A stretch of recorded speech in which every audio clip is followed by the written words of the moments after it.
Ecclesiastes chapter 10, verse 13. At the beginning, their words are folly. At the end, they are wicked madness. And fools multiply words. Fools start out with folly and end up with madness, especially if you had alcohol. Man, I've seen so many foolish people. Well, I've seen a lot of good people, as soon as they start drinking, they become a whole different type of person, a foolish person. You ever notice fools multiply their words, just like it says here in verse 14? The toil of fools wearies them.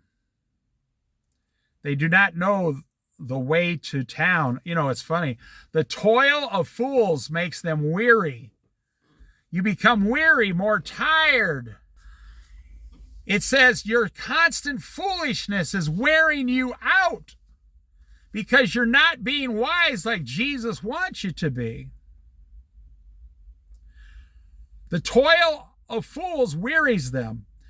They do not know the way to town. Woe to the land whose king was a servant and whose princes feast in the morning. I got a management job once, and the previous manager would just stand at the cash register and point at all the employees. But he had saved a lot of money, so he was going to go open up his own steakhouse, which went bankrupt like 9 months later, and he lost like $150,000.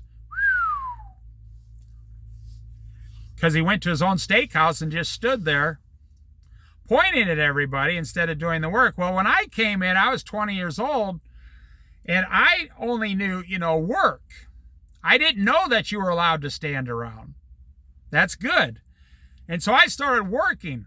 I was running the register, bussing the table, seating the customers, getting the water, everything, helping the cooks out, helping the waitresses. I was overworked 70 hours a week. And I only made $1,000 a month salary. I'm not joking. 1982. But the employees started complaining. You're wearing us out. I said, what do you mean? We're just working. They said, no. The previous manager just stood around. I said, oh, I'm not going to do that. And the place started making triple profits because the manager was now working. Now listen. Woe to the land or country or nation whose king was a servant to begin with, like Joseph. Joseph was a servant for many years, and then he became in charge of everything. I don't think he put up with anyone. A king who used to work hard as a servant is going to make you work hard as an employee. Just like God wants you to. That's what makes businesses successful, hard work, whether you believe that or not in today's society. Blessed is the land whose king is of noble birth, and whose princesses eat at the proper time for strength and not for drunkenness. How many movies do you watch? And, those old where they got the king and the prince, those old-fashioned movies. And the prince is drunk, at 9 o'clock in the morning. No, or you look at the king, the king of England today and his sons, One son stayed with the king in England, and he's over there doing all the work, and the other son went with his wife to Hollywood. And that's why one is successful and the other is not really as successful. Because he chose not to stay at home with the king of England and do the work. It's like the prodigal son. Oh, it's a perfect example. One son stays home and helps his father. The other son runs off with his wealth and becomes worse off than when he started.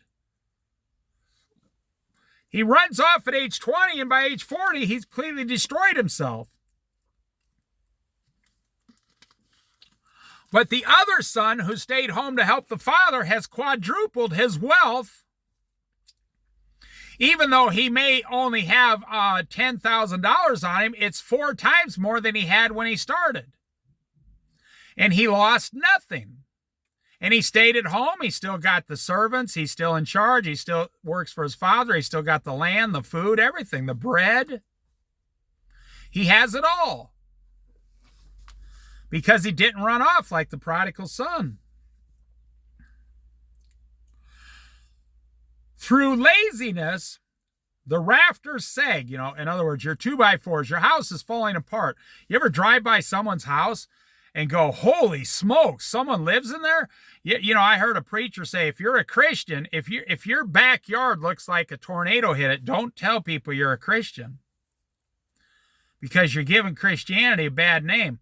That's true. I've driven by people's houses. They can't close their garage. And all the rats and mice get in their garage because the front door's not closed.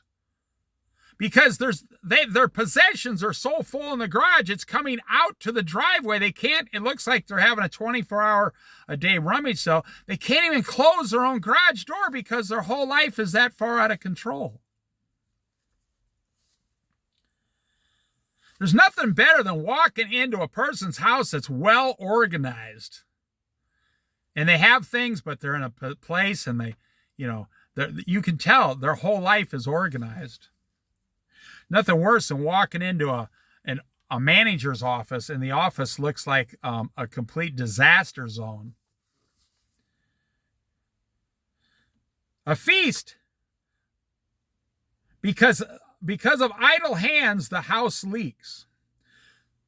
I look up sometimes, like motorhomes and stuff on the internet. About 50% of the motorhomes for sale, that are a good price, they leak. Nobody has sealed the top of the motorhome, which is only like $100 if you do it yourself. Nobody has sealed the joints and stuff in the motorhome in 10 years, and the whole inside of the motorhome is full of mold. And now they want to sell it to you. And they say, it just needs a little work. No, what it needs is it needs to go to the junkyard and be crushed by the crusher. A feast is made for laughter. Wine makes life merry. And money is the answer for everything. Ho, ho, ho, ho. Verse 19.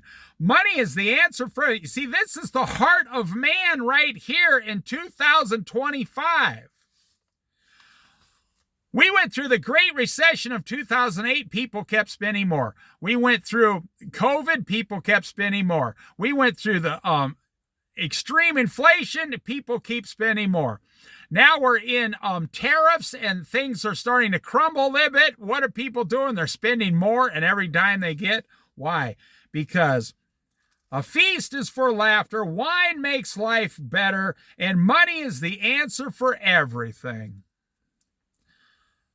Verse 19. Do not revile the king even in your thoughts, or curse the rich in your bedroom, because the birds of the sky may carry your words, and a bird on the wing may report what you say. I want to go back to money is the answer for everything. Money, money, money. Boy, I'll tell you, the American Christian, I really wonder how many people would be a Christian if you were kicked out of your house tomorrow, you had no car, you were living with your family in a makeshift tent down in the park, you were getting food stamps, and you were working 12 hours a week, and the government had somehow taken you over, or another country had bombed us. I really wonder what you would think about Jesus Christ without your money. And we say today in America, well, that'll never happen to us. We're Americans. We're American Christians. I go to church. This could never happen to us. Well, how many times has your pastor minister stood up there telling you this could happen to you tomorrow?